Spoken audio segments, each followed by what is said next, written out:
இந்த காணொளியில நம்ம என்ன பார்க்க போறோம் அப்படின்னா, வள்ளலார் அப்படின்னு சொல்லக்கூடிய ராமலிங்க அடிகளார் அவர்களுடைய வாழ்க்கை வரலாறு. நெறைய பேருக்கு தெரியாத ரொம்ப சுவாரஸ்யமான பல விஷயங்கள இந்த காணொளியில நம்ம பார்க்கலாம். அவர் பிறக்கறதுக்கு முன்னாடியில இருந்து அவருடைய கடைசி காலங்கள்ல என்ன நடந்துச்சு அப்படிங்கிற வரைக்கும் முழுமையா அந்த காணொளியில நம்ம பார்க்கலாம். கடலூர் மாவட்டத்துல சிதம்பரத்துக்கு பக்கத்துல, அதாவது சிதம்பரத்துக்கு வடமேற்கு திசையில வடலூருக்கு அருகாமையில, சரியா சொல்லணும் அப்படின்னா வடலூர்ல இருந்து சேத்தியாத்தோப்பு போற வழியில கொஞ்சம் தூரம் போனோம் அப்படின்னா கிழக்கு திசையில ஒரு சாலை செல்லும். அதுக்குள்ள போனோம் அப்படின்னா மருதூர் அப்படிங்கிற ஒரு அழகான கிராமம் இருக்கு. அந்த கிராமத்துல ராமையா பிள்ளை அப்படின்னு சொல்லி ஒருத்தர் வசிச்சுக்கிட்டு வந்தார். இது எந்த காலகட்டம் அப்படின்னு பாத்தீங்கன்னா 19ஆம் நூற்றாண்டு, அதாவது 1800களில். நிறைய பேர் என்ன நினைச்சுக்கிறாங்க அப்படின்னா 19ஆம் நூற்றாண்டு அப்படின்னா 1900 அப்படின்னு வரக்கூடிய அந்த 1900க்கும் 2000க்கும் இடைப்பட்ட இந்த வருஷம் அப்படின்னு நினைச்சுக்கிறாங்க. அந்த மாதிரி இருக்காது.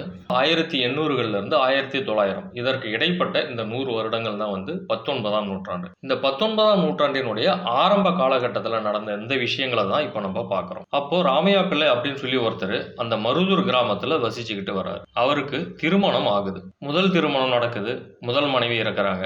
இரண்டாவது மறுமணம் நடக்குது, இரண்டாவது மனைவியும் இறக்குறாங்க. அடுத்து மூன்றாவது, நான்காவது, ஐந்தாவது, எல்லா மனைவியுமே திருமணம் ஆகுது, இறக்குறாங்க. இந்த மாதிரியே சில காலங்கள் ஓடுது. அதன் பிறகு அவர் என்ன பண்றாரு, ஆறாவதா ஒரு பெண்ணை போய் பார்க்கிறாரு. எங்க அப்படின்னா சென்னைக்கு பக்கத்துல இப்ப இருக்கக்கூடிய திருவள்ளூர் மாவட்டத்தில் இருக்கக்கூடிய பொன்னேரி அப்படிங்கிற இடத்துல ஒரு பொண்ணு பார்க்கிறாரு. அந்த பெண்ணினுடைய பெயர் சின்னம்மை. அவங்க கிட்ட நடந்த எல்லா விஷயத்தையுமே தெளிவா சொல்றாங்க. அதாவது இதற்கு முன்னாடி 5 திருமணம் ஆனதையும் அந்த மனைவிகள் எல்லாருமே உடனுக்குடன் இறந்ததையுமே சொல்லி அவங்க சம்மதம் கேட்கிறாங்க. இது எல்லாம் நடந்தது தெரிஞ்சுமே சின்னம்மை சம்மதிக்கிறாங்க. இவர்களுக்கு திருமணம் நடந்து அதன் பிறகு ராமையா பிள்ளை என்ன பண்றாரு அப்படின்னா சிதம்பரத்துக்கு சென்று நடராஜரை வணங்குறாரு. அவருக்கு எப்பவுமே ஒரு பழக்கம் உண்டு. எந்த விஷயம் நடந்தாலும் தில்லை நடராஜரை வணங்குறத அவர் ஒரு வழக்கமாவே வச்சுக்கிட்டு இருந்திருக்கிறார். இப்போ 6வது திருமணம் முடிஞ்சதுக்கு அப்புறமும் ஒரு நாள் அங்க போறாரு. போயிட்டு எம்பெருமான் கிட்ட கண்ணீர் விட்டு வேண்டுறாரு. அப்பா சிவபெருமானே, எனக்கு இதுக்கு முன்னாடி வரைக்கும் 5 திருமணம் ஆச்சு, ஒண்ணு கூட நிலைக்கல. இப்பொழுதுதான் 6வதா ஒரு பெண்ணை பார்த்து திருமணம் பண்ணிக்கிட்டு வந்திருக்கிறேன். நான் உங்ககிட்ட கேட்கறது வேற ஒண்ணுமே இல்லை. எனக்கு இந்த மனைவி நிலைக்கணும், அது போக பிள்ளைகள் இருக்கணும் அப்படின்னு சொல்லி தன் மனசை விட்டு அழுது வேண்டுறாரு. வேண்டிட்டு திரும்பவும் வீட்டுக்கு வராரு. அப்படியே நாட்கள் ஓடுது. இப்போ அவருடைய மனைவி சின்னம்மை ஒரு ஆண் குழந்தையை பெற்றெடுக்கிறார். அவருக்கு பெயர் சபாபதி அப்படின்னு வைக்கிறாங்க. மறுபடியும் சில காலங்கள் ஓடுது. மீண்டும் ஒரு ஆண் குழந்தை பிறகுது. பரசுராமன் அப்படின்னு பெயர் வைக்கிறாங்க. மறுபடியும் சில காலங்கள் போகுது. ஒரு பெண் குழந்தை பிறகுது. அதற்கு சுந்தராம்பாள் அப்படின்னு பேர் வைக்கிறாங்க. 4வதாக ஒரு பெண் குழந்தை பிறக்குது. அதற்கு உண்ணாமலை அப்படின்னு பேர் வைக்கிறாங்க. இங்கே ஒவ்வொரு குழந்தை பிறக்கும் பொழுதும் ராமையா பிள்ளை சிதம்பரம் போயிட்டு பகவானை வேண்டுறாரு. அது போக எப்ப எல்லாம் நேரம் கிடைக்குதோ போயிட்டு பகவானை பார்த்துட்டு வர்றாரு. இந்த காலகட்டத்தில் அவர் பெரிய புராணம் பிரசங்கம் பண்றாரு. அதுல நல்ல வருமானமும் கிடைக்குது. மனைவி இருக்கிறாங்க, பிள்ளைகள் இருக்கிறாங்க. இதனால அவருடைய வாழ்க்கை ரொம்ப சந்தோஷமா போய்கிட்டு இருக்கு. இப்படியே பல ஆண்டுகள் கழியுது. 10 ஆண்டுகள் கழிச்சு 1823வது வருடம் அக்டோபர் மாதம் 5ஆம் தேதி, அதாவது தமிழ் மாசம் புரட்டாசி 21ஆம் தேதி ஒரு ஞாயிற்றுக்கிழமை மீண்டும் சின்னம்மைக்கு ஒரு ஆண் குழந்தை பிறக்குது. அந்த குழந்தைக்கு ராமலிங்கம் அப்படின்னு பெயர் வைக்கிறாங்க. இந்த குழந்தை ரொம்ப அழகாவும் பார்க்கறதுக்கு தெய்வாம்சம் நிறைஞ்ச மாதிரியும் இருக்குது. ஒரு 4-5 மாதங்கள் கழிச்சு அந்த குழந்தைய வெளியில படுக்க வச்சுட்டு சின்னம்மை என்ன பண்றாங்க, உள்ள போய் வேலை பார்த்துக்கிட்டு இருக்கிறாங்க. திடீர்னு பார்த்தா ஒரு சத்தம் கேட்குது. பார்த்தா தூரத்துல இருந்து ஒரு பசு வேகமா ஓடி வருது. நம்ம மகன் அங்கே படுக்க வச்சுட்டோமே அப்படின்னு சொல்லி பதட்டத்தோட வெளியில ஓடி வராங்க. இப்போ பார்த்தோம்னா ஓடி வந்த பசு என்ன பண்ணுது, ராமலிங்கம் பக்கத்தில் நின்று அவரையே பார்க்குது. பார்த்துட்டு என்ன நினைச்சதுன்னு தெரியல, அப்படியே திரும்பி போயிடுது. வேகமாக ஆக்ரோஷமாக வந்த பசு அங்கே ராமலிங்கத்தோட முகத்தை பார்த்த உடனேயே ஒன்றுமே செய்யாமல் திரும்பி போனதை அவருடைய தாயார் சின்னம்மை பார்த்து நிற்கிறாங்க. அவங்களுக்கு ஒன்றுமே புரியல. பார்த்து அப்படியே மிரட்சியிலேயே நிற்கிறாங்க. இப்படியே சில காலங்கள் உருண்டோடுது. இந்த நேரத்தில் ராமையா பிள்ளை அவர்கள் அவங்க எல்லாரையும் விட்டுட்டு மறையிறாரு. இனிமே இங்கே இருக்க வேண்டாம், தன்னுடைய தாய் வீட்டுக்கே போகலாம் அப்படின்னு சொல்லி முடிவெடுத்து சென்னைக்கு பக்கத்தில் இருக்கக்கூடிய பொன்னேரி அப்படிங்கிற இடத்துக்கு போகிறாங்க. அங்கே சின்னம்மை தன்னுடைய 5 பிள்ளைகளையும் வச்சுக்கிட்டு தன்னுடைய பெற்றோர்களுடைய அரவணைப்பில் சில காலங்கள் ஓட்டுறாங்க. அதன் பிறகு இங்கேயே இருந்தால் என்ன பண்ணுறது, நம்ம பிள்ளைகளுடைய எதிர்காலம் என்ன ஆகும் அப்படின்னு சொல்லி யோசிச்சு சென்னைக்கு போய் ஏதாவது வேலை செஞ்சு பிழைக்கலாம் அப்படின்னு சொல்லி தன்னுடைய பிள்ளைகள் எல்லாரையும் கூட்டுக்கிட்டு சென்னைக்கு வராங்க. இங்கே வந்ததுக்கப்புறம் சின்னம்மை சின்ன சின்ன வேலைகள் பார்த்து தன்னுடைய 5 பிள்ளைகளையும் காப்பாற்றிக்கிட்டு வராங்க. தன்னுடைய முதல் மகன் சபாபதிக்கு தமிழ் கற்றுக் கொடுப்பதற்காக காஞ்சிபுரம் சபாபதி முதலியார் அப்படிங்கிற ஒருத்தர்கிட்ட கொண்டு போய் சேர்க்குறாங்க. இங்கே சின்னம்மையினுடைய முதல் மகன் பெயரும் சபாபதி தான், அவருடைய குருநாதர் பெயரும் சபாபதி தான். அவர்கிட்ட கொண்டு போய் சேர்க்குறாங்க. அவர் அருமையாக தமிழ் கற்றுக்கிறாரு. இப்போ இந்த பெரிய புராணத்தை முழுமையாக கற்று தேர்ந்து பிரசங்கம் செய்யக்கூடிய அளவிற்கு இந்த சபாபதி உயர்றாரு. இந்த விஷயம் சென்னையில் இருக்கக்கூடிய ஒரு சில இடங்களுக்கு தெரிய வருது. கொஞ்சம் கொஞ்சமாக அவருக்கு தேதிகள் கிடைக்க ஆரம்பிக்குது. அதாவது பெரிய புராணத்தை பிரசங்கம் செய்வதற்காக அவருடைய பிரசங்கத்தை பார்த்து நிறைய வாய்ப்புகள் அவருக்கு வர ஆரம்பிக்குது. அவர் வளர்ந்து ஒரு திருமணம் ஆகக்கூடிய வயதுக்கும் வந்துடுறாரு. இப்ப சபாபதிக்கு திருமணம் செஞ்சு வைக்கலாம் அப்படின்னு சொல்லி பாப்பாத்தி அம்மாள் அப்படிங்கிற ஒரு பெண்மணியை பார்த்து அவருக்கு திருமணம் முடிச்சு வைக்கிறாங்க. தன்னுடைய முதல் மகளான சுந்தராம்பாளுக்கு தன் தாய் வீடான பொன்னேரி பகுதியிலேயே ஒரு மாப்பிளையை பார்த்து அங்க கட்டி கொடுத்துட்றாங்க. தன்னுடைய இரண்டாவது மகளான உண்ணாமலை, அதாவது அந்த வீட்டுக்கு மூணாவது பெண், அவங்களுக்கும் ஒரு இடத்துல மாப்பிள்ளை பார்த்து திருமணம் செஞ்சு வைக்கிறாங்க. இப்ப பாத்தீங்கன்னா முதல் 3 பிள்ளைகளுக்கும் திருமணம் முடிஞ்சிடுது.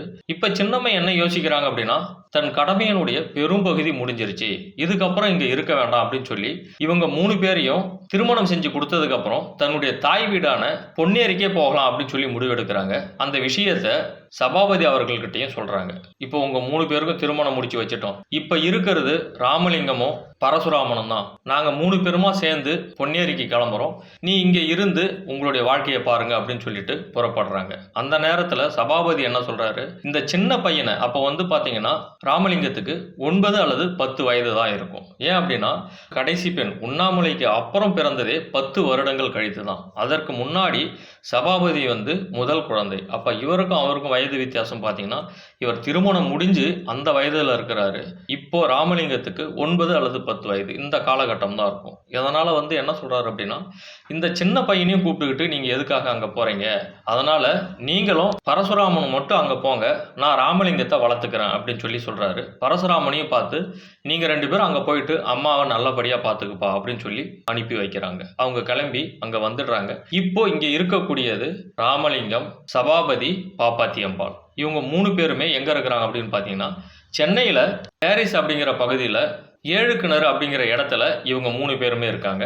ஒரு மாடி வீடு இன்னமும் அந்த இடம் இருக்கு. அந்த இடத்துல ராமலிங்கம் அவர்கள் வசிச்ச அந்த மாடியும் இன்னமும் பராமரிக்கப்பட்டு வருது. அந்த விஷயத்தை தெளிவா நம்ம இந்த காணொலியினுடைய பின்பகுதியில பார்க்கலாம். பொன்னேரிக்கு சென்ற சில காலங்களிலேயே பரசுராமனுக்கு திருமணம் ஆயிடுது. அதன் பிறகு சின்னம்மை மட்டும் தன்னுடைய தாய் வீட்டுல தனியாவே இருக்கிறாங்க. இங்க பாப்பாத்தி அம்மாள், அதாவது ராமலிங்கத்தினுடைய பெரிய அண்ணி, இவங்க தன்னுடைய குழந்தனாரை ஒரு மகனா தான் வளர்க்குறாங்க. ஏன்னா அவருடைய வயது 9-10 வயது இருக்கும். பார்க்கறதுக்கு ஒரு தெய்வாம்சம் பொருந்திய அந்த குழந்தை மாதிரி இருக்கிறதுனால ரொம்ப செல்லம் கொடுத்து அக்கறையோட தன்னுடைய மகன் மாதிரியே வளர்த்துக்கிட்டு வராங்க. இந்த நேரத்தில் தன்னுடைய தம்பிக்கு தமிழ் கற்றுக் கொடுக்கணும் அப்படின்னு சொல்லி தன்னுடைய குருநாதரான காஞ்சிபுரம் சபாபதி முதலியார்கிட்டே கொண்டு போய் சபாபதி சேர்க்கிறாரு.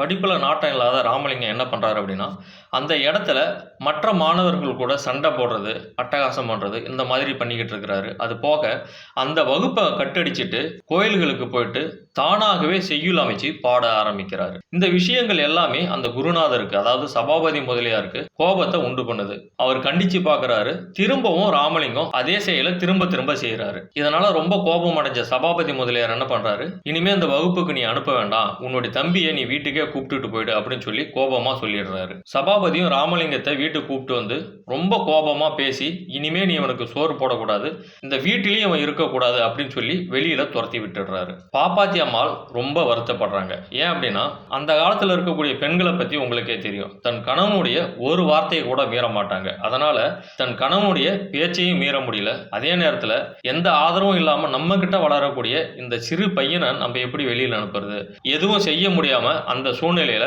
அழுதுட்டு அப்படியே விட்டுடுறாங்க. இப்ப ராமலிங்கம் என்ன பண்றாரு, பக்கத்துல இருக்கக்கூடிய அந்த கோயிலுக்கு அங்கேயே படுத்துக்கிறாரு. அங்கேயே காலை சாப்பாடு சாப்பிடுறது. தன்னுடைய அண்ணன் வீட்டுல இல்ல அப்படின்னு தெரிஞ்சதும் மதிய சாப்பாட்டுக்கு அண்ணனுக்கு தெரியாம பின்புறம் வழியா உள்ள சாப்பிட்டுட்டு திரும்பவும் அண்ணன் வர்றதுக்குள்ள கோவிலுக்கே போயிடுவாரு. ஒரு நாள் என்ன ஆகுது, ராமையா பிள்ளை, அதாவது ராமலிங்கம் அவர்களுடைய தகப்பனாருக்கு திதி வருது. இந்த நேரத்துல சபாபதிக்கும் நல்ல வருமானம் வர்றதுனால தன்னுடைய தந்தைக்கு திதியை கொடுத்துட்டு எல்லாருக்கும் அன்னதானம் போடலாம் அப்படின்னு சொல்லி என்ன பண்றாரு, நிறைய பேரை கூப்பிட்டு அன்னதானம் போட்டுட்டு அந்த வேலைகள் எல்லாம் முடிஞ்ச உடனே மாடியில போய் படுத்துடுறாரு. எப்பவுமே தன்னுடைய அண்ணன் வெளியில போனதுக்கு அப்புறம் சாப்பிடக்கூடிய ராமலிங்கம் இன்னைக்கு வர முடியல. ஏன் அப்படின்னா, அண்ணன் மேல இருக்கிறாரு. சாப்பாடு நேரம் முடிஞ்சு 2 மணி ஆச்சு, 3 மணி ஆச்சு, 4 மணி ஆயிடுச்சு. இப்ப பாப்பாத்திக்கு ரொம்ப கவலை. வெளியில போன குழந்தை இப்போ வந்து சாப்பிட முடியல அப்படின்னு சொல்லி ரொம்ப ஏக்கமா இருக்காங்க. 4 மணி ஆகுது. ராமலிங்கமும் இதுக்கு மேல பசி தாங்க முடியாம வீட்டு கொல்லைப்புறம் வழியா உள்ள வர்றாரு. இதை பார்த்த உடனே அண்ணி வேக வேகமா ஓடி வந்து அவருக்கு சாப்பாடு எல்லாம் போடுறாங்க. அவரும் அவசரமா சாப்பிடுறாரு. ஏன்னா மேல இருக்கக்கூடிய அண்ணன் எழுந்து வந்துட்டா என்ன செய்வாரோ அப்படின்னு சொல்லி இவருக்கும் பயம், சாப்பாடு போடுற அன்னிக்கும் பயம். என்ன பண்றாரு, அவசரமா சாப்பிட்டுட்டு தண்ணி குடிச்சிட்டு வெளியில போகலான்னு முயற்சி பண்றாரு. அந்த நேரத்துல இந்த காணொளி ரொம்ப நீளமா போறதுனால வள்ளலார் அவர்களுடைய வாழ்க்கை வரலாறை 2ஆம் பகுதியா மற்றொரு காணொளியில பார்க்கலாம். இந்த காணொளி உங்களுக்கு பிடிச்சிருந்தது அப்படின்னா உங்களுடைய நண்பர்களுக்கும் தெரிஞ்சவங்களுக்கும் மறக்காம ஷேர் பண்ணுங்க. இது வரைக்கும் நம்ம சேனலை சப்ஸ்கிரைப் பண்ணாதவங்க சப்ஸ்கிரைப் பண்ணிட்டு பக்கத்திலேயே இருக்கக்கூடிய பெல் பட்டனையும் பிரஸ் பண்ணுங்க. அப்பதான் நம்ம போடக்கூடிய ஒவ்வொரு காணொளியும் உங்களுக்கு நோட்டிபிகேஷன்ல வரும். நீங்களும் மறக்காம பார்த்து நிறைய விஷயங்களை தெரிஞ்சுக்க முடியும். நன்றி.